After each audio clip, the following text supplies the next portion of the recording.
बिन कमरे का ससुराल। कुसुम कई अरमान लेकर अपने ससुराल आती है, लेकिन ससुराल आते ही उसे पता चलता है कि उसके सारे अरमान और सपने अब धरे के धरे रह जाएंगे। इस घर में एक कमरा भी नहीं है। ऐसा कोई घर भी होता है क्या? पहली बार ऐसा देख रही हूँ मैं। उर्मिला अपने बेटे जीतू के लिए लड़के ढूंढती है।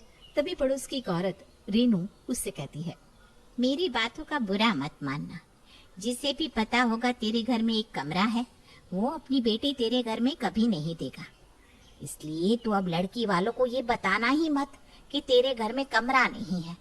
हाँ, बात तो तू ठीक कह रही है, लेकिन रेनू, ये बातें कोई बताई थोड़ी ना जाती है, खुद ही पता चल जाती है।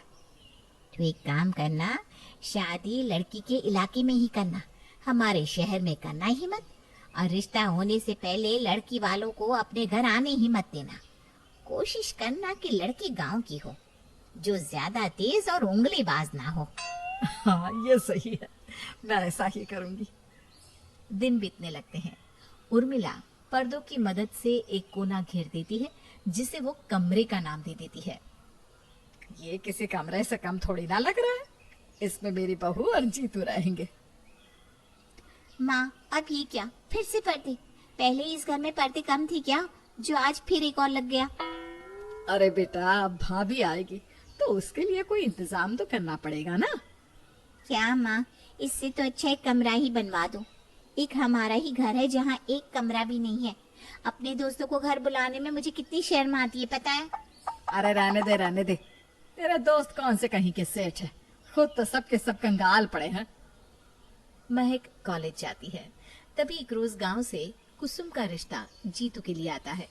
गरीब घर से होने के कारण कुसुम के माता पिता जीतू के बारे में ज्यादा छानबीन नहीं करते और इस तरह जीतू और कुसुम की शादी हो जाती है। आ जाती है जीतू के घर।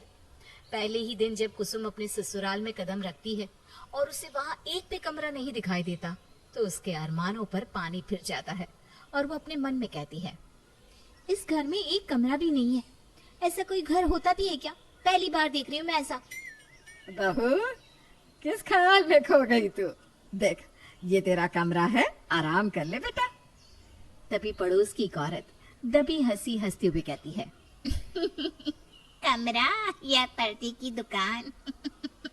जा बहू जा, इसमें चली जा। कुसुम पर्दे से घिरे कमरे में चली जाती है और वहाँ जीतू भी आ जाता है। इस घर में तुम ही हो जिसे कमरा नसीब हुआ है। सोचो कितनी किस्मत वाली हो तुम। क्या किस्मत वाली? इसमें हिलने की भी जगह नहीं है। तुम कहाँ बैठोगी? सुहाग रात है हमारी, आज कुछ करते ही सबको पता चल जाएगा। अरे उसका इंतजाम मैंने पहले से कर रखा है। जीतू अपने दोस्त के घर में सुहाग रात मनाता है और अगले दिन जब कुसुम चहकती हुई अपने ससुराल में वापस आती है और देखती है कि पर्दे के घिरे बाथरूम के बाहर लाइन लगी है और अंदर से गाने की आवाज आ रही है। ये क्या हो रहा है यहाँ? अरे भाभी, इसकी आदत आप भी डाल लो। बाथरूम में कोई कुंडी तो है नहीं, इसलिए ना गाना गाना पड़ता है ताकि पता चल सके कि कोई अंदर है। क्या? हाँ, अब आप भी लाइन में लग जाइए, चलिए। अरे, मुझे तो बहुत जोरों का प्रेशर आ रहा है, अब क्या करूं? कुसुम पेट पकड़कर लाइन में खड़ी हो जाती है और उसकी ये हालत देखकर उर्मिला समझ जाती है कि कुसुम से कंट्रोल नहीं होगा। तब उर्मिला लाइन में लगी सभी लोगों से कहती है, अरे भाई, बहू नहीं है, यहाँ के तौर तरीके सीखने में उसे वक्त लगेगा, तो उसे पहले जाने दो। उसे बहुत जोरों की प्रेशर लगी है। ठीक है, जाओ भाभी, कहीं यहीं कर दिया तो मुसीबत हो जाएगी। महक हंसने लगती है और कुसुम शर्म से मुंह झुकाए बाथरूम में चली जाती है। फिर कुसुम नहा धोकर बाहर आती है और अपनी पहली रसोई के लिए तैयार हो जाती है।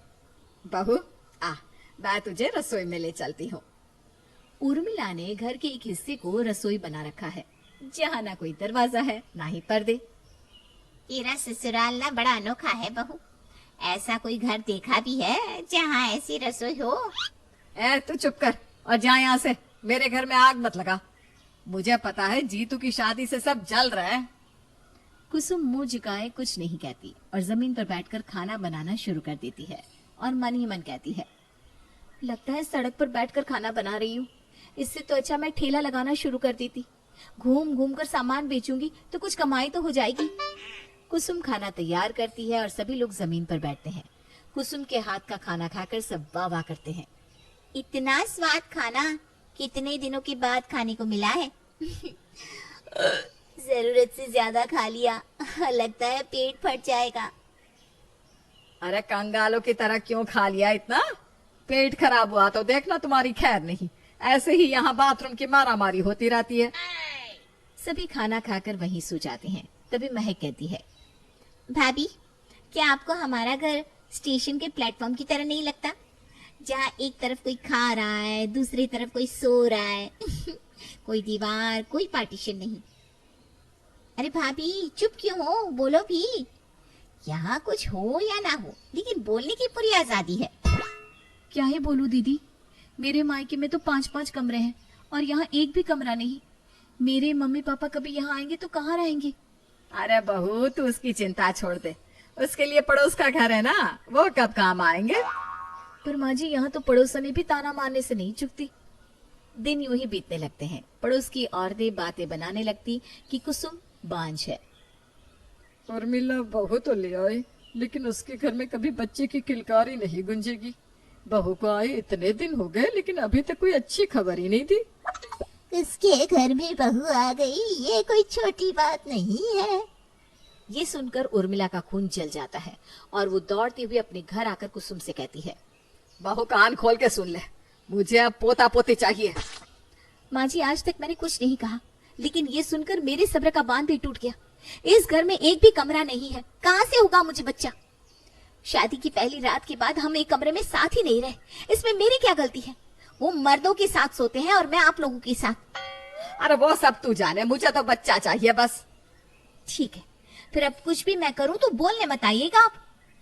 कुसुम गुस्से में तमतमाती हुई मोहल्ले से ईंट लाकर दीवार खड़ा कर लेती है और खुद ही उसमें दरवाजा लगाकर एक कमरा तैयार कर लेती है, जिसमें वो और जीतू रहने लगते हैं।